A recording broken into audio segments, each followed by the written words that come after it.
Hello, my fellow health seekers, and welcome back to Primity, where we find simple techniques to help address modern problems for our primitive bodies. My name is Andrew Pafford, and I'm a health and wellness professional with over a decade of experience helping Olympic athletes, desk jockeys, and seniors achieving their goals and improving their quality of life. In the spirit of wanting to undermine our complex lifestyles with more simple, primitive alternatives, today I wanted to discuss a link between nutrition and skin health, more specifically, acne. Acne can affect populations for all kinds and for various reasons. In that statement, I would like to note that today's suggestions are by no means meant to countermand doctor's orders. I'm not a physician, nor do I pretend to play one in the real world or the internet. That being said, the information discussed today can be used to better help drive a conversation with your doctor, or if you have not yet begun treatment, then these are some easy at-home lifestyle modifications that are well within the realm of attempting before seeking treatment. Further, these could very well provide a means to supplant any over-the-counter creams, cosmetics, etc. that you may be currently using with little to no effect.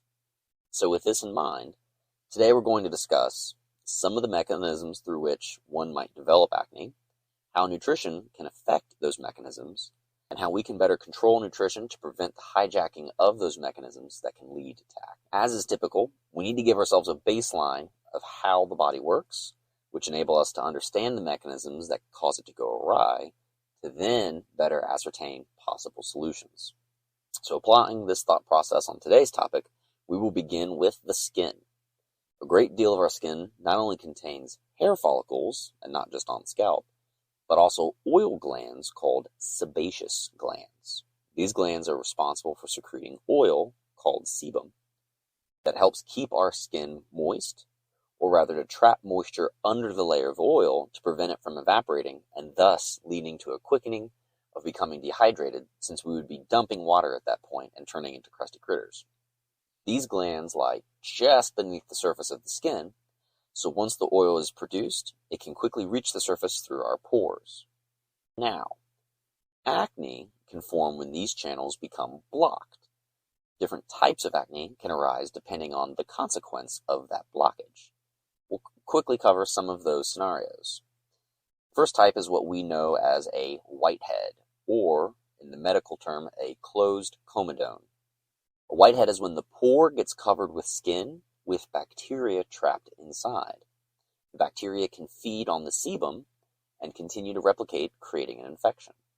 Blackheads, or open comedones, are when the pore is not blocked, but the sebum has become stuck, possibly from bacterial obstruction, and the sebum has solidified. Sebum oxidizes with the air, causing it to turn black, hence the name.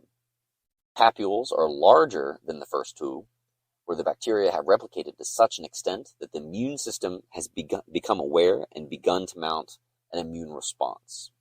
This can cause an increase in size that can then lead to pustules, which are now red with inflammation and typically quite large due to the amount of bacteria, white blood cells mounting their defense, and bacterial product, typically known as pus. So this gives us a little of a rundown on different, quote, types of acne, but also the mechanism through which that they can appear. Now, the classic convention has been that hormones play the critical factor in acne development, and this is certainly true. However, as many people can attest, acne is not limited to a puberty issue or necessarily a hormonal imbalance. Other factors that cause acne might be well within our purview of prevention. Today in particular, we want to explore the role of nutrition on acne. Yes, the very food that you can eat can affect the formation of acne. If malnutrition or poor nutrition can lead to brittle nails, dehydration, etc., and can cause rough, dry skin, is it really hard to believe that different types of food that we eat could have control of other factors regarding our skin? So to kick off today, we'll look at our first study called A Low-Glycemic-Load Diet Improves Symptoms in Acne Vulgaris Patients, a randomized controlled trial by Robin Smith and others. Acne vulgaris, of course, being the official medical term for acne. 54 male participants began the study, of which only 43 could be counted, as the others withdrew for varying reasons. 20 of the remaining participants were placed in a control group, and 23 were placed on a low glycemic load diet. Be sure to see the show notes for links, as we're not stating many of the other critical factors that were controlled for the sake of time and for us to get to the juicy part. At the end of the 12-week period, the low-glycemic-load group had a 45% reduction in inflammatory lesion count and a 51% reduction in total count of lesion compared to the control group. So they had fewer whiteheads, blackheads, and pustules.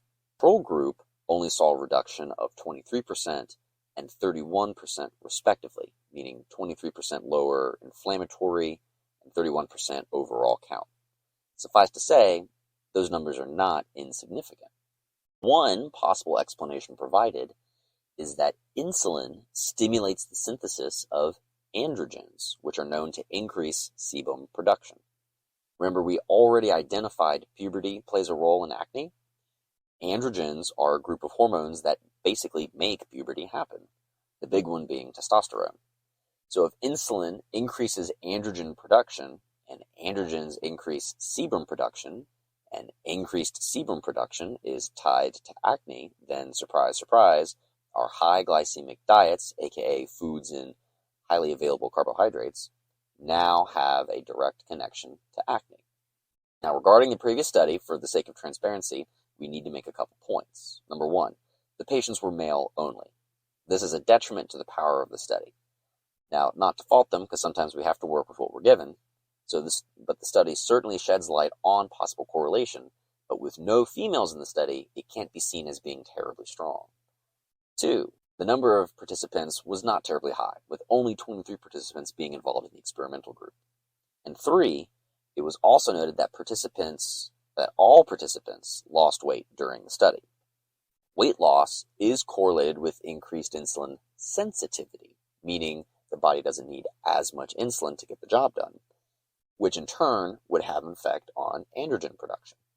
For this reason, it's hard to identify if it was the lower carbs or the weight loss that lowered insulin, and thus its effect on androgen, and thus the effect on acne.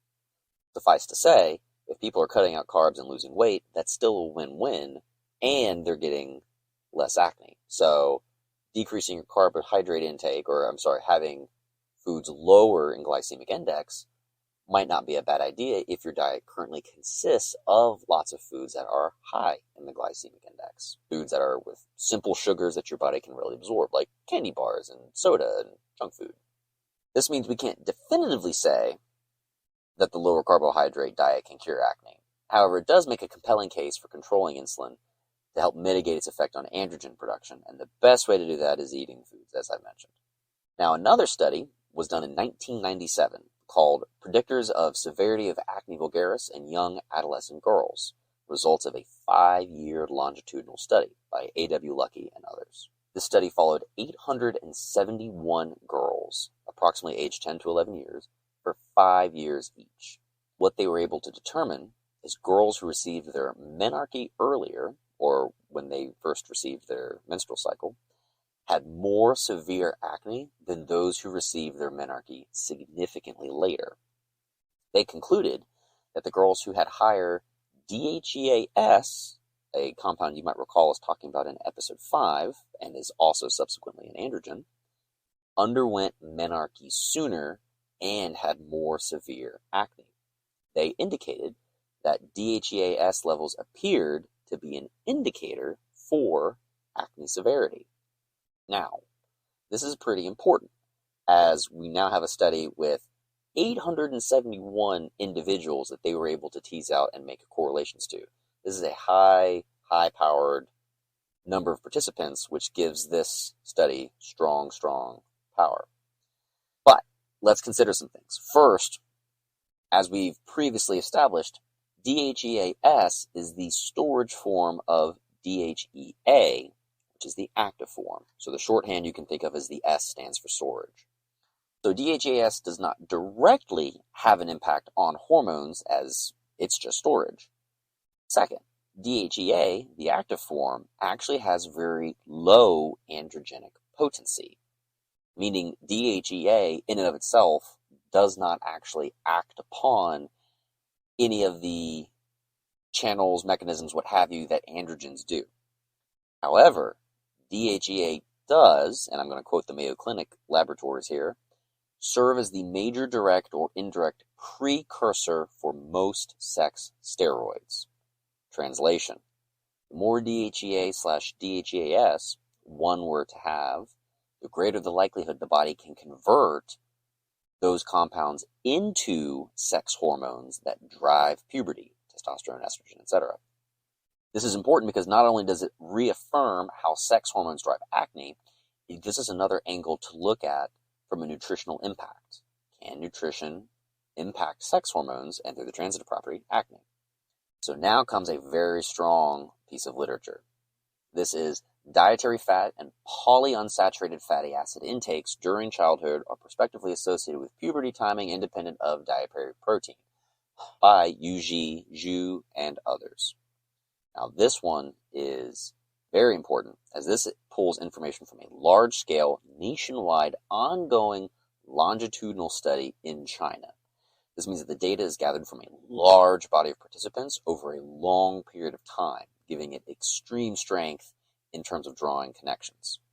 In this particular case, 5,920 children were included in the study, giving it great power. Or translation, a couple outliers aren't going to throw off the data, leading to incorrect conclusions to be made. There's a lot of data in here, but the takeaway is this. Girls who had a higher intake of dietary fat were more likely to go through puberty and experience menarche sooner than those with lower dietary fat intake. Similarly, boys also experience signs of puberty sooner with a higher intake of fat than those with lower fat intake.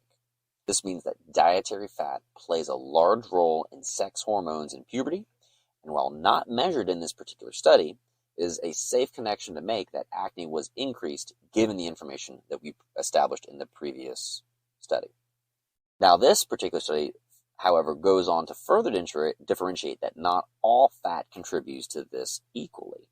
The study determined that higher childhood habitual total fat and polyunsaturated fatty acids, or PUFAs, that higher childhood habitual total fat and PUFA intakes were associated with subsequent earlier timing of puberty. However, monounsaturated fatty acids, or saturated fatty acids, was not associated with any puberty markers. The study is specifically calling out PUFAs as driving earlier puberty, which means greater upticks in androgen, which means greater upticks in precursors needed to make those androgens, which means those precursors that we established in the 1997 study are associated with greater severity of acne. So, foods higher in PUFAs and an overall high dietary intake of fat can be linked with greater prevalence and severity of acne. So, let's recap what we've covered today. Acne is a condition that can be driven by hormone changes. It can absolutely be caused by hygiene, but for people who struggle with chronic acne, will likely have taken steps to make sure that hygiene is not the driving factor. Hormones linked to acne are called androgens and have a strong role in puberty and sexual development. Insulin has been shown to have a probable effect on the synthesis of androgens, so foods higher on the glycemic index can cause insulin spikes that would drive androgen production and thus acne. High dietary fat intake has been strongly correlated with androgen production, specifically polyunsaturated fatty acids. Common foods that are high in those PUFAs include many of your seed and nut-based products, such as but not limited to peanut butter and various seed oils that you might find added to many products. Now, let's keep our frame of reference. These are possible lifestyle changes for those suffering from severe acne to potentially help abate their condition. This is not meant to demonize any of these products or call for boycotts. Remember, all good things come in moderation. Some people suffering from acne might find that they are having sugary and or fatty foods or foods with oils on a daily basis that could be driving their skin condition. This would be a nice wake-up call to seek a little diversity in their diet, which I think everyone can agree on is a good thing to have. So, that ought to about cover our topic today on nutrition and potential impacts on acne. We're always curious to hear what you're curious about, so please send us your requests and suggestions to info@primity.org. As always, strength comes in many forms, from within and without, so be strong to be useful. I'm Andrew Pafford, and I look forward to speaking to you again on our next episode. Take care.